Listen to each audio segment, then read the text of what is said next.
밥도둑이라 한 공기 두 공기 계속 먹게 되는 닭볶음탕입니다. 오늘은 정우영 셰프가 추천하는 닭볶음탕 레시피입니다. 닭볶음탕 재료는 닭, 파, 고추, 감자, 양파가 필요합니다. 양념장 재료로는 설탕, 고춧가루, 고추장, 굴소스, 간장, 다진 마늘이 필요합니다. 마트에서 구입한 할인 프레쉬업 닭볶음탕용 닭을 준비했어요. 닭에는 살모넬라균 등 균이 많아서 물로 깨끗하게 씻어주셔야 돼요. 닭볶음탕 안에 들어가는 야채를 먼저 손질해주세요.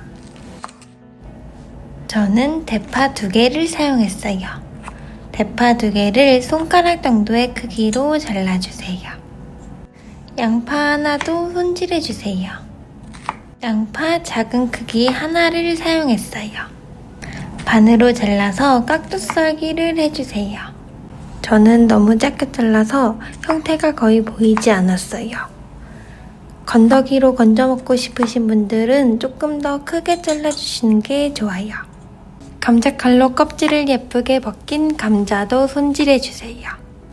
감자는 너무 두껍지 않은 크기로 잘라주세요. 저는 약 1cm로 새끼손톱 크기 정도만하게 잘라줬어요. 너무 얇게 자르면 뒤집다가 부서질 수도 있고 너무 두껍게 자르면 익지 않을 수 있어요. 저는 감자 크기에 따라서 2분의 1이나 4분의 1로 한 번 더 잘라줬어요. 포근포근한 식감이 있는 감자가 없다면 달달한 고구마를 사용하셔도 좋습니다. 팬에 기름을 두르고 열기가 올라오기를 기다려주세요. 열이 올라오면 깨끗하게 씻은 닭을 올려주세요. 닭 껍질 부분이 밑으로 가게 올려주세요. 껍질 부분을 밑으로 가게 놓아주면 껍질 부분이 살짝 구워지면서 미끌미끌한 식감이 줄어들어 더 맛있게 먹을 수 있어요. 치킨 껍질은 먹는데 닭볶음탕 껍질을 먹지 않는 사람들도 먹을 수 있을 거예요. 닭고기에 양념을 시작해 줄게요. 간장 4숟가락을 넣고 살짝 끓여주세요. 닭 사이사이에 간이 배도록 뒤집어주면서 간장색을 입혀주세요. 물을 먼저 부어버리면 고기에는 간이 들지 않을 수 있어서 미리 해주는 게 좋아요. 돼지고기 김치찌개에 국을 끓일 때 고추장 양념을 먼저 해주는 것과 같은 느낌이에요. 물을 넣을 때는 양념이 벗겨지지 않도록 한쪽에 조심스럽게 부어주세요. 물은 300ml 정도 넣어줬어요. 그릇에 따라 300ml를 넣으면 닭이 안 잠기기도 하는데 닭고기가 익을 수 있도록 물 안으로 넣어주세요. 다진 마늘도 넣고 끓여주세요. 지금까지는 2번째로 해먹은 닭다리살 버전이었어요. 맨 처음에 한 마리 버전으로 영상을 찍었는데 영상이 사라졌더라고요. 그래서 닭다리살 버전으로 다시 찍었어요. 원래 버전은 다진 마늘을 간장을 넣고 끓이는 시점에 넣어줬어요. 마늘 미리 넣는 거 제외하고는 닭다리살이랑 닭 한 마리 모두 만드는 방법은 동일해요. 저는 닭다리살을 좋아해서 닭다리살로만 하고 싶었는데 처음 마트에 갔을 때 닭다리살은 없었어요. 닭다리살 정육된 거는 코스트코에서 구매했어요. 코스트코에서는 닭다리살을 세 묶음을 한 패키지로 판매하고 있었어요. 한 묶음에 닭다리살 4덩이 정도 들어있어서 감자랑 같이 먹으면 2인 한 끼 식사로 딱이에요. 정우영 셰프님의 황금 닭볶음탕 양념 레시피를 시작해볼게요. 설탕을 4숟가락 넣어주세요. 설탕을 좋아하지 않으시는 분들은 대체 설탕으로 넣어도 좋습니다. 설탕의 양을 줄이고 싶으신 분들은 달달한 맛을 내게 하는 양파를 더 넣어주셔도 좋습니다. 혹시 모르는 닭의 잡내를 제거하기 위해서 맛술도 3숟가락 넣어주세요. 생강을 살짝 넣으면 잡내 제거에 도움이 돼요. 맛술이 없으면 소주를 살짝 넣어서 날려줘도 도움이 돼요. 닭고기에 양념을 하기 전에 물에 한번 끓여주는 방법도 있어요. 그 다음은 우리가 아는 빨간 맛을 위하여 고춧가루도 4숟가락 넣어주세요. 감칠맛을 올리기 위해서 굴소스도 2숟가락 넣어주세요. 고춧가루와 굴소스가 양념이 될 수 있도록 물과 다시 한번 섞어줬어요. 고추장도 3숟가락 넣는데 듬뿍 퍼졌으면 2숟가락만 넣어주세요.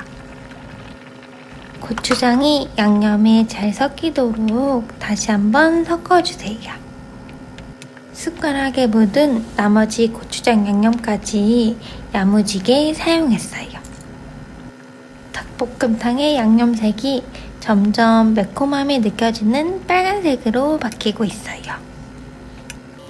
양념을 넣었으니 다시 한번 끓기를 기다렸다가 야채를 넣어줄게요.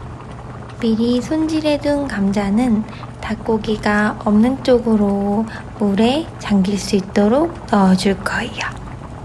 감자가 익는 시간이 오래 걸려서 감자가 익으면 닭고기도 익었다고 보시면 돼요.